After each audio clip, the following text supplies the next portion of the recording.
The tides of fashion and passing trends may shift constantly, but what truly matters is understanding the foundation of society, what keeps it functioning and enduring. For centuries, the British monarchy has relied on appearances to project unity, carefully preserving the illusion that life within Buckingham Palace is seamless and glittering. Yet beneath the grandeur, behind centuries-old walls and traditions, far more personal truths have been buried. Now, after a lifetime of loyalty and restraint, Princess Anne has spoken, and nothing is the same. It didn't begin with tabloid scandals or leaked gossip from palace staff, but with a quiet remark at a diplomatic dinner. "This isn't what our mother wanted." Those words, subtle yet sharp, cut to the very heart of a monarchy divided between duty and deviation. For Anne, it was not about ambition or recognition. It was about loyalty to a promise made in the final years of her mother's reign.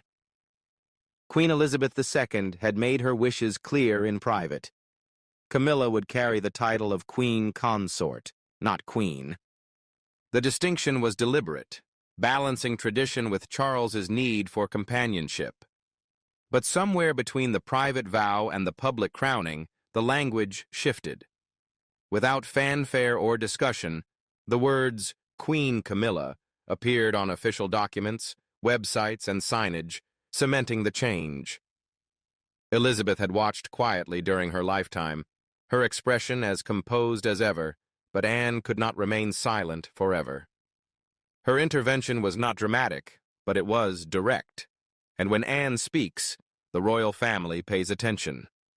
King Charles, already navigating public skepticism and complicated family dynamics, suddenly found himself facing a challenge from within, a reminder that even in the world of crowns and ceremony, promises still matter.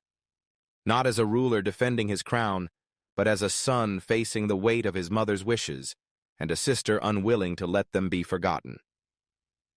In private, Charles reportedly confessed to his aides, "It's time to bring everything into the open. The truth can't stay hidden any longer." But what truth? Why now? And how does Camilla fit into a story that continues to divide the monarchy? This is a tale of a dynasty torn between loyalty to tradition and the pull of personal choice.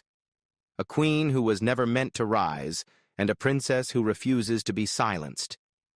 It begins with a revelation that shattered the illusion of unity within the palace, and may permanently reshape the monarchy. In the final stretch of her reign, Queen Elizabeth II became increasingly deliberate, aware that her time was limited.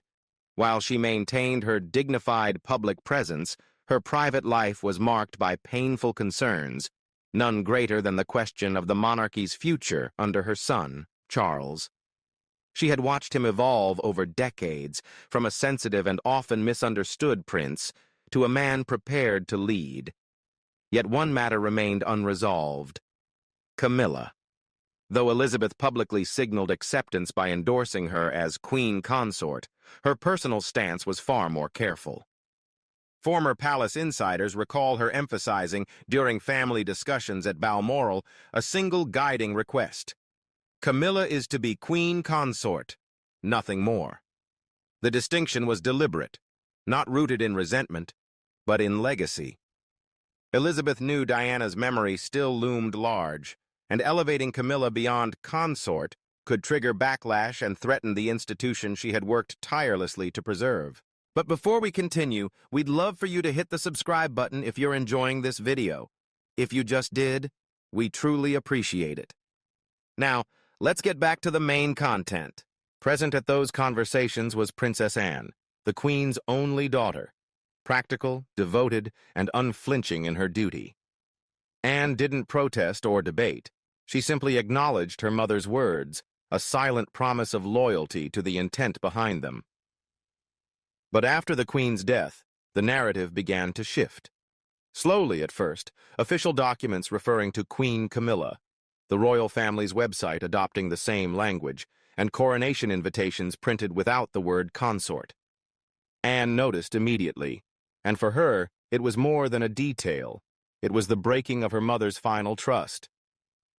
At first, Anne tried to handle it quietly.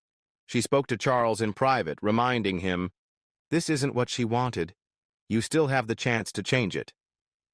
But Charles, freshly crowned and bound by his devotion to Camilla, wavered.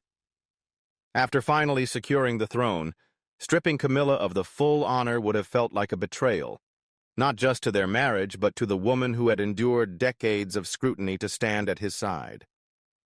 So the Queen's final wish was brushed aside, without announcement, without discussion.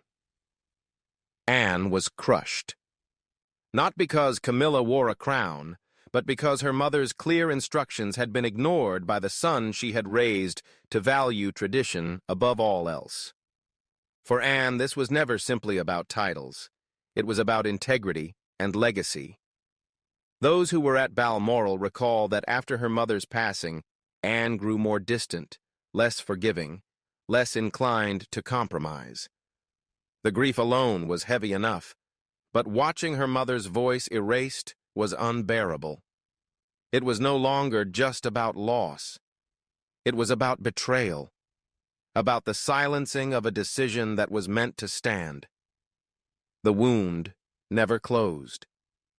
Months later, she chose her moment. At a diplomatic luncheon, Anne delivered a line that was deliberate, not accidental. "This isn't what our mother wanted."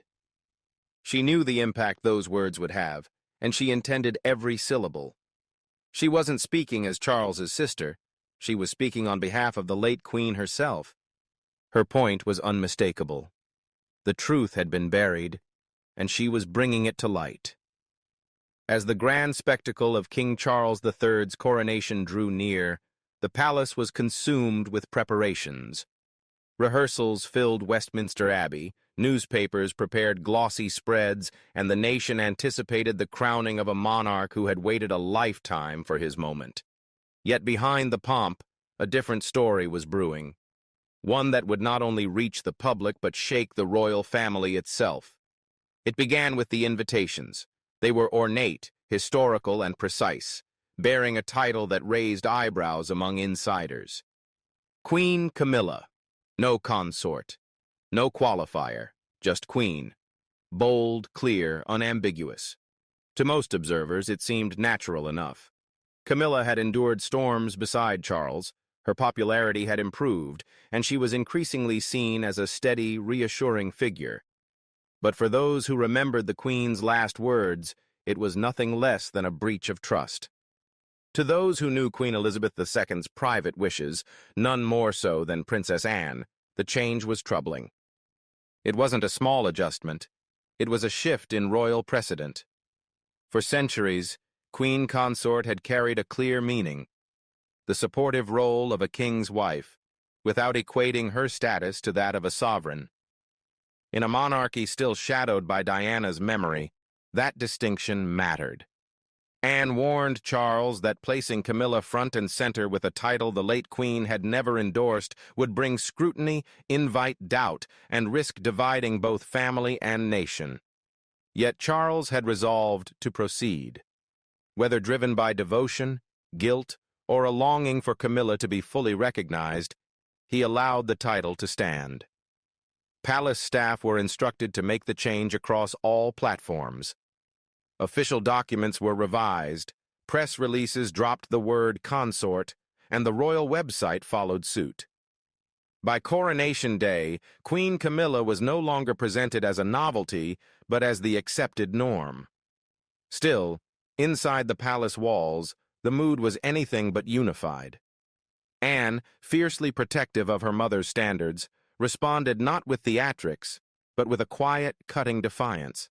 At a private reception the evening before the coronation, she reportedly avoided using Camilla's new title altogether, addressing her instead by her old married name. Even William and Kate, though more cautious in public, were said to have shared Anne's unease, voicing private concerns about the timing and perception of the shift. Among the staff, opinions split sharply. Some welcomed Camilla's elevation as a sign of modernization and inclusivity, while others whispered that Elizabeth's final request had been disregarded.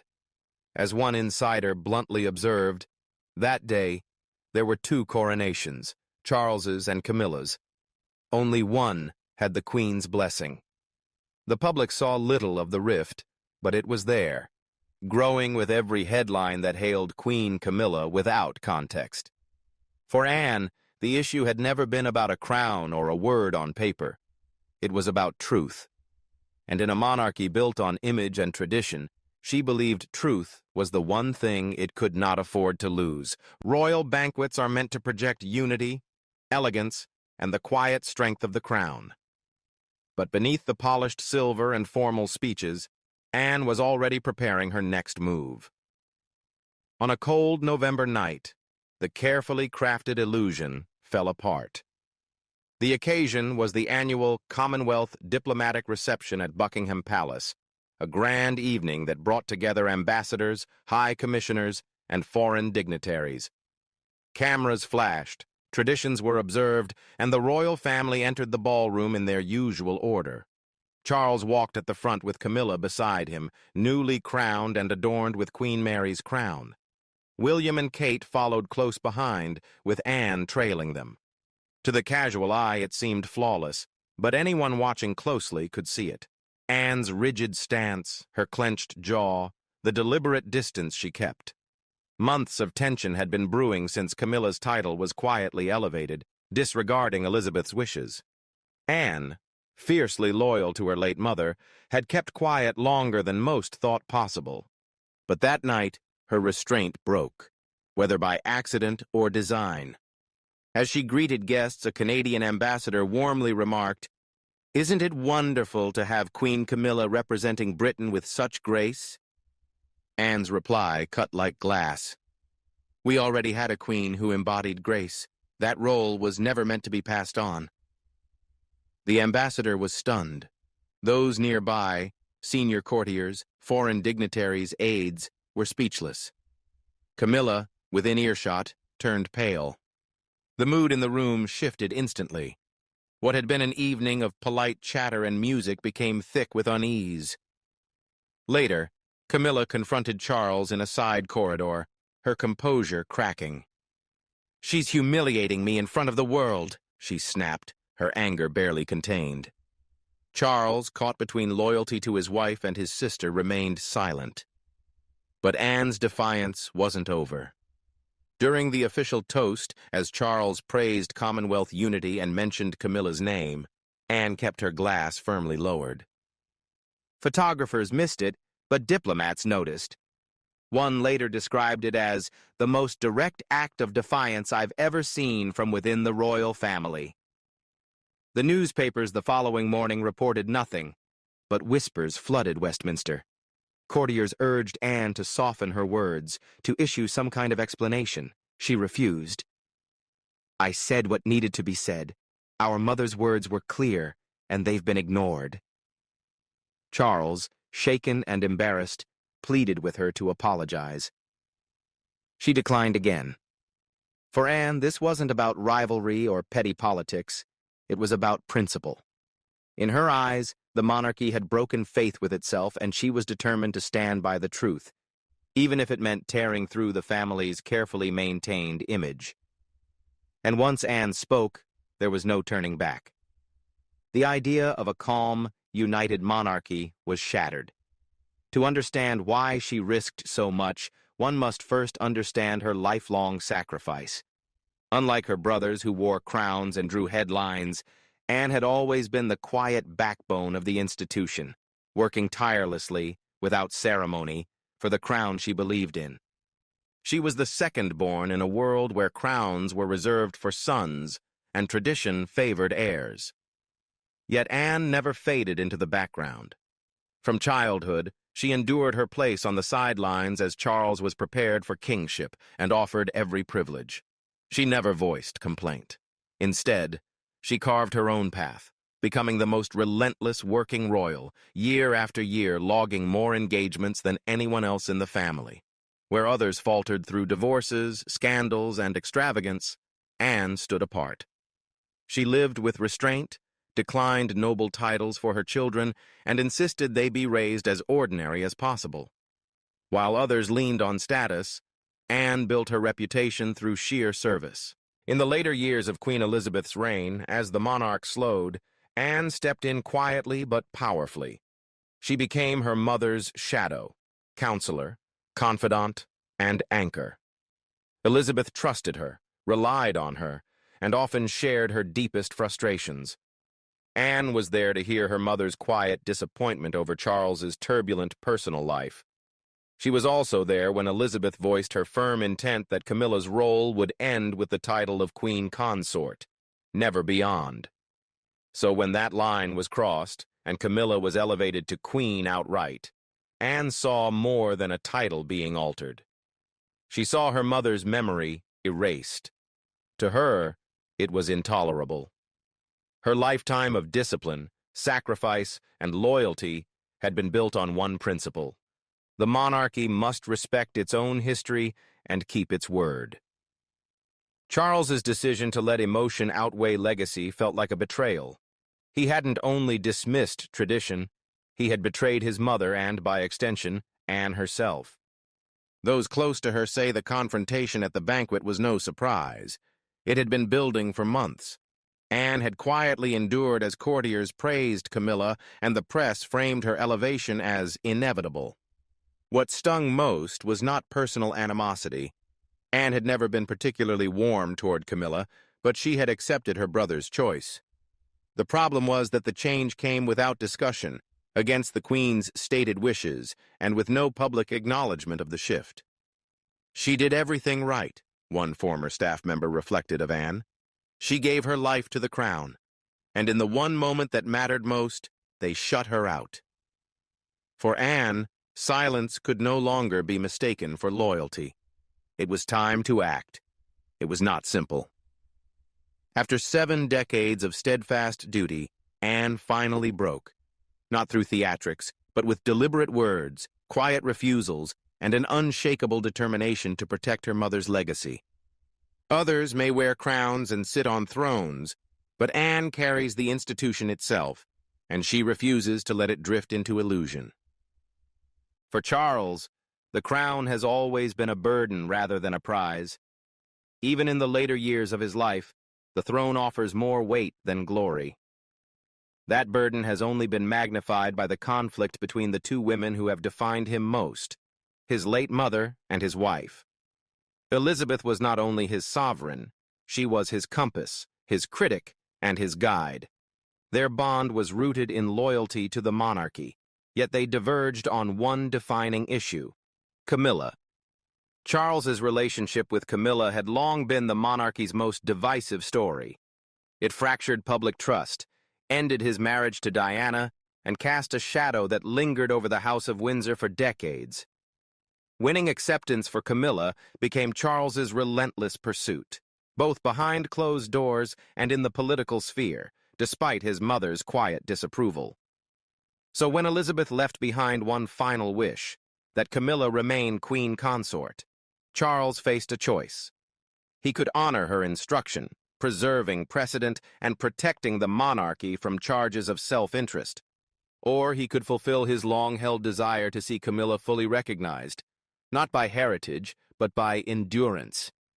He chose the latter, and in that choice, he fractured his closest ties, most painfully with Anne.